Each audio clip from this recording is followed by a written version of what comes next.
May mga lihim ka bang gustong sabihin?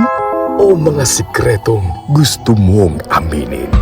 Halika't ating pag-usapan sa Main Confessions.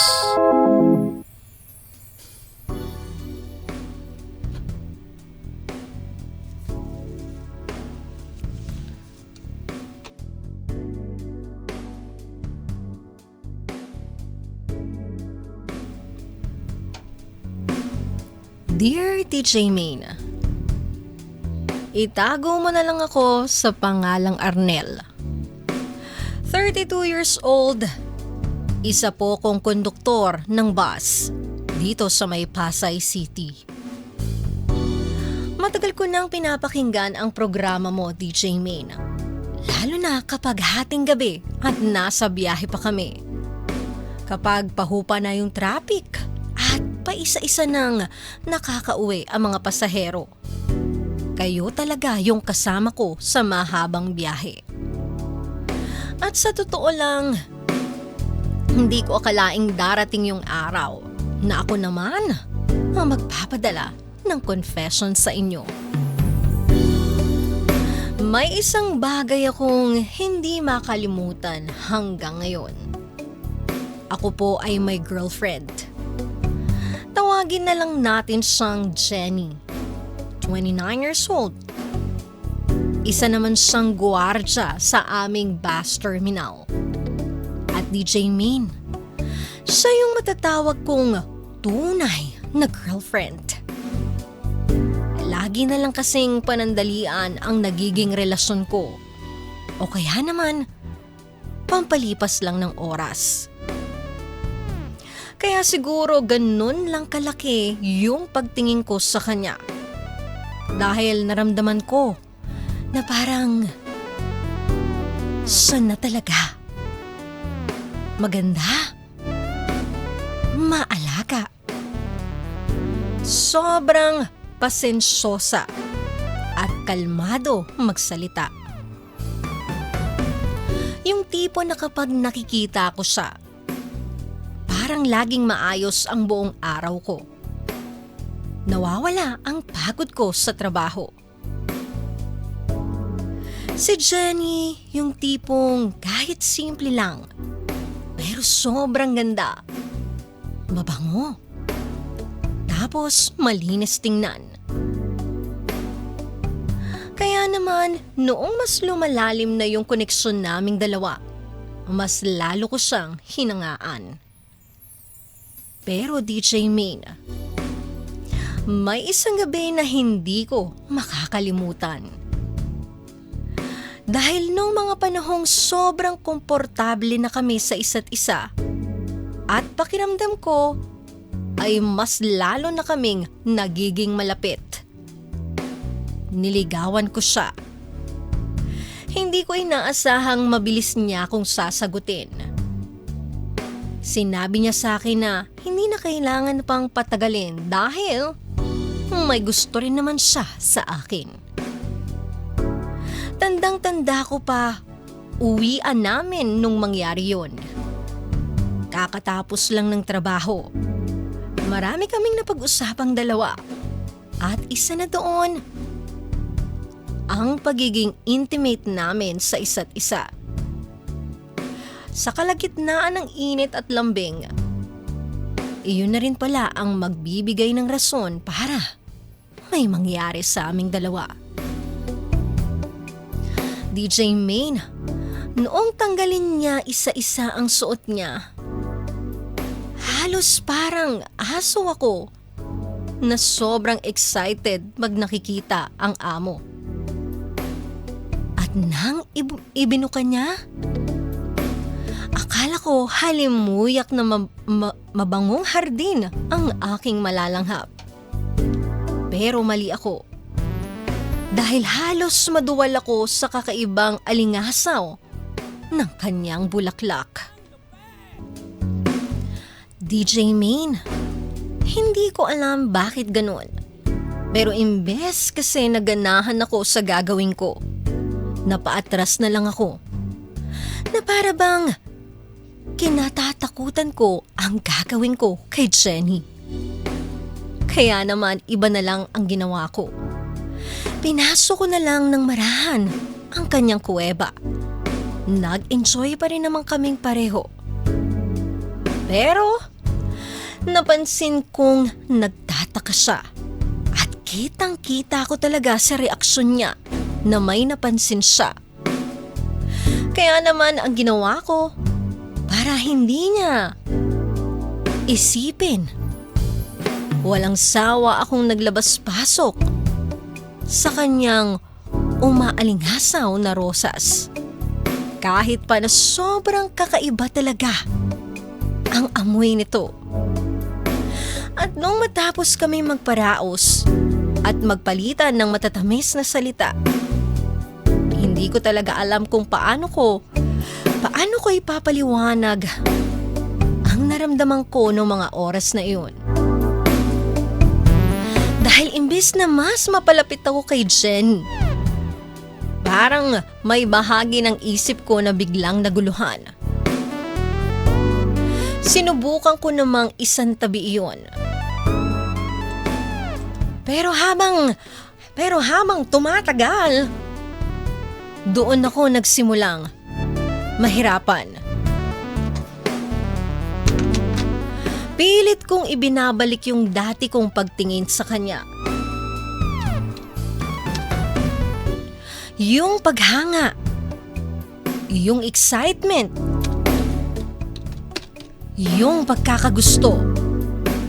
Pero may mga pagkakataong parang hindi ko na siya mahanap pagtapos kong matuklasan yung ganong amoy sa kanya.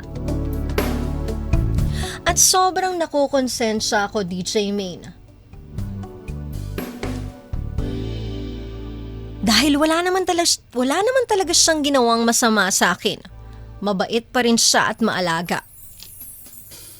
Hindi naman nagbago ang pagtrato niya sa akin. Minsan nga napapatanong ako sa sarili ko, mababaw ba ako o normal lang na ma-turn off sa ganun? Dahil lang ba sa ganun, nagbago na agad ang pagtingin ko? Hanggang sa dumating na nga lang ang panahon na parang napapansin na rin ni Jenny ang pagbabago sa akin. Tahimik na raw ako. Mas madalang maglambing at parang may distansya na akong ginagawa. Pero hindi ko masabi ang totoong dahilan. Binibigyan ko siya ng assurance na puro kasinungalingan. Dahil ayoko siyang masaktan. Ayokong ma-insecure siya at ayokong isipin niyang may problema sa kanya. Kaya heto ang tanong ko, DJ May. Sobrang nalilito ako. Hindi ko alam kung paano ko aayusin yung pagtingin kong parang biglang nagbago. Normal lang ba na may mga bagay na nakakaapekto sa atraksyon ng isang tao? Paano ko ba ibabalik yung dati kong pagtingin kay Jenny? Sana po mabigyan niyo ako ng advice. Maraming salamat sa pagbasa ng aking confession. Hanggang dito na lamang ang aking kwento. From Arnel of Pasay City. Ito na nga ang huling oras para sa programang Main Event. Kapiling at kasama niyo pa rin ang baby ninyo pagdating sa radyo. Walang iba yan, DJ Maine. Hatid sa inyo ng 92.3 FMR. Eto nga ka-vibes, kanina natunghayan natin ang confession ng ating letter sender na si Arnel na taga Pasay City. Siya isang konduktor. Siya ay may nobya na isa namang security guard sa kanilang bus terminal. Ito nga ang naging problema o naging confession niya nung magtatalik na sila ng kanyang nobya. May kakaibang amoy siyang nalanghap. Pero syempre dahil nandun ka na sa bakbakan, 'di ba, para hindi ka rin maka-offend, tinuloy pa rin ni Arnel ang kanyang laban. Pero gusto niya sanang kumain ng masarap pero hindi niya na nagawa dahil sa kanyang dahil sa kanyang naamoy.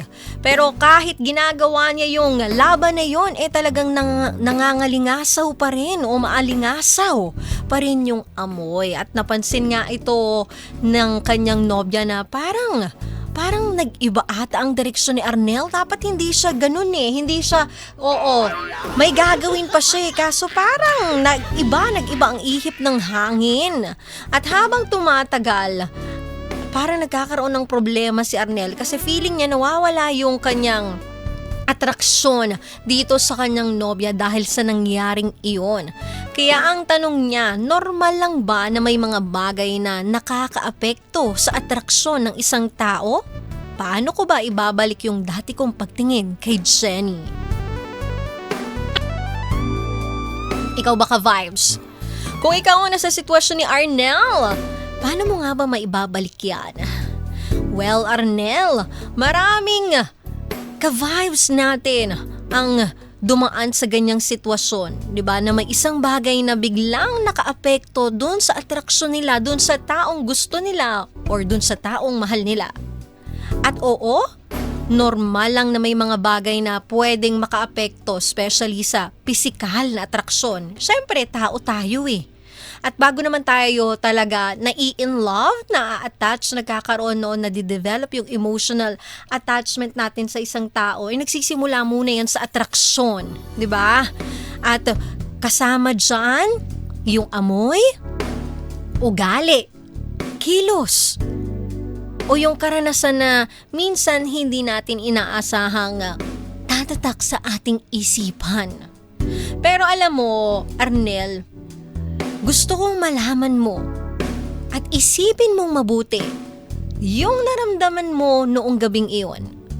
Maaring turn off para sa'yo. Pero hindi ibig sabihin na matatapos ng ganun yung pagtingin mo dun sa pagkatao ni Jenny ng ganun-ganun lang. Kasi bago may mangyari sa inyo nung gabing yun, tandaan mo napakaraming magagandang bagay na ikaw ay nakita at nagustuhan dito kay Jenny. Sabi mo nga, mabait siya DJ Main, maalaga, mahaba ang pasensya, napapasaya niya ako, at siya ang nagpapagaan ng pagod ko sa trabaho. O diba, doon sa isang pagkakamali na yon, dapat isipin mo rin yung mga tamang nagawa sa'yo ng tao. Minsan kasi kapag may isang bagay tayong hindi nagustuhan, doon na tayo nakatutok. Yun na ang tumatatak sa isip natin hanggang natatabunan na nito yung lahat na magagandang dahilan kung bakit natin minahal at ginusto yung isang tao.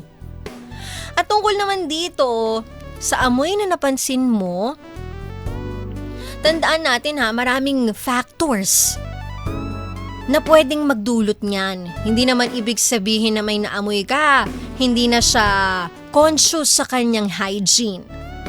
Pwede, possible din, may health issue na pala si Jenny. O kaya may infection siya.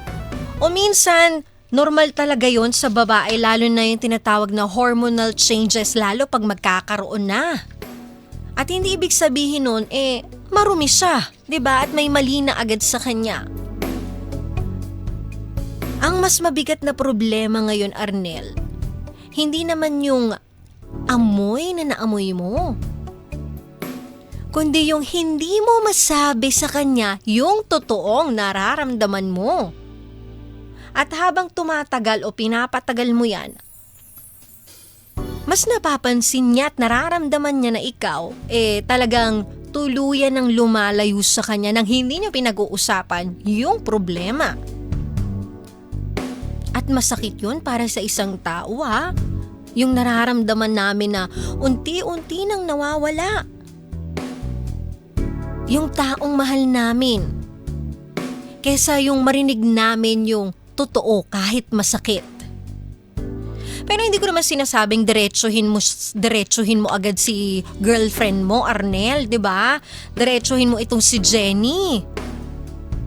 Sabihin mo sa kanya yung eksaktong detalye na parang makakasakit ka na, di ba? Pero kung mahal ka pa rin sa'yo, baka kailangan mong humanap ng paraan kung paano kayo magkakaroon ng open communication. At yung maayos na usapan tungkol dito sa kanyang kalusugan, comfort, at mga bagay na pwede ninyong ayusin bilang mag-partner.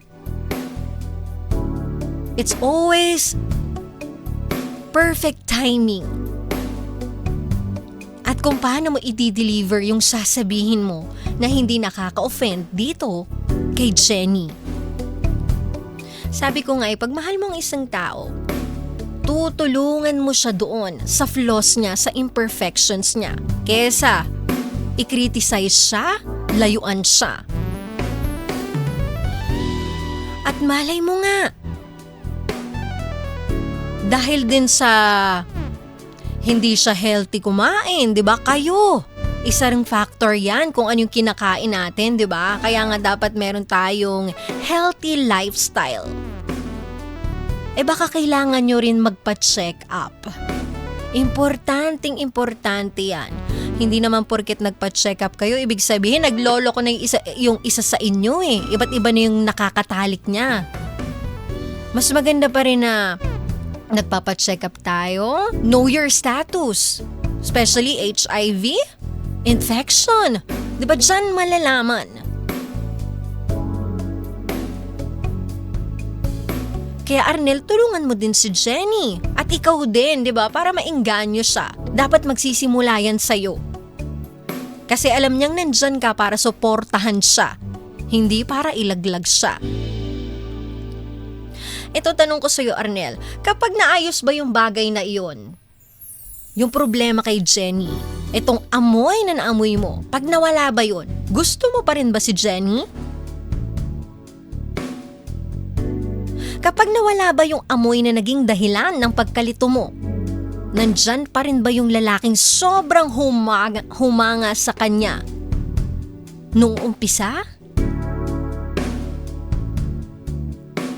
Kasi kung sasabihin mo sa akin, oo DJ Maine, baka hindi pa talaga nawawala yung pagmamahal mo. Natabunan lang ito ng isang karanasan na ikaw na-disappoint. At hindi naman inaasahan. Yung attraction kasi, pwedeng pwedeng maging malakas o pwedeng mabawasan. Pero yung respeto, yung malasakit, at yung pagmamahal, yun ang mas mahirap hanapin sa panahon ngayon. Kaya Arnel, bago ka gumawa ng desisyon, alalahanin mo muna kung sino si Jenny bago nangyari yung gabing iyon. Dahil baka yung hinuhusgahan mo ngayon ay isang sandali lang. Samantalang ang dapat mong tingnan ay yung buong taong minamahal ka at minahal mo. Kaya naman mga ka-vibes, tandaan natin sa isang relasyon, darating talaga ang mga pagkakataong may matutuklasan tayong hindi perpekto dun sa taong mahal natin o gusto natin. Ang tanong ay kung may makikita tayong pagkukulang. Ang tanong kung sapat ba ang pagmamahal natin para unawain ito, pag-usapan, at subukang ayusin ang mga bagay na kaya namang ayusin. Love is tested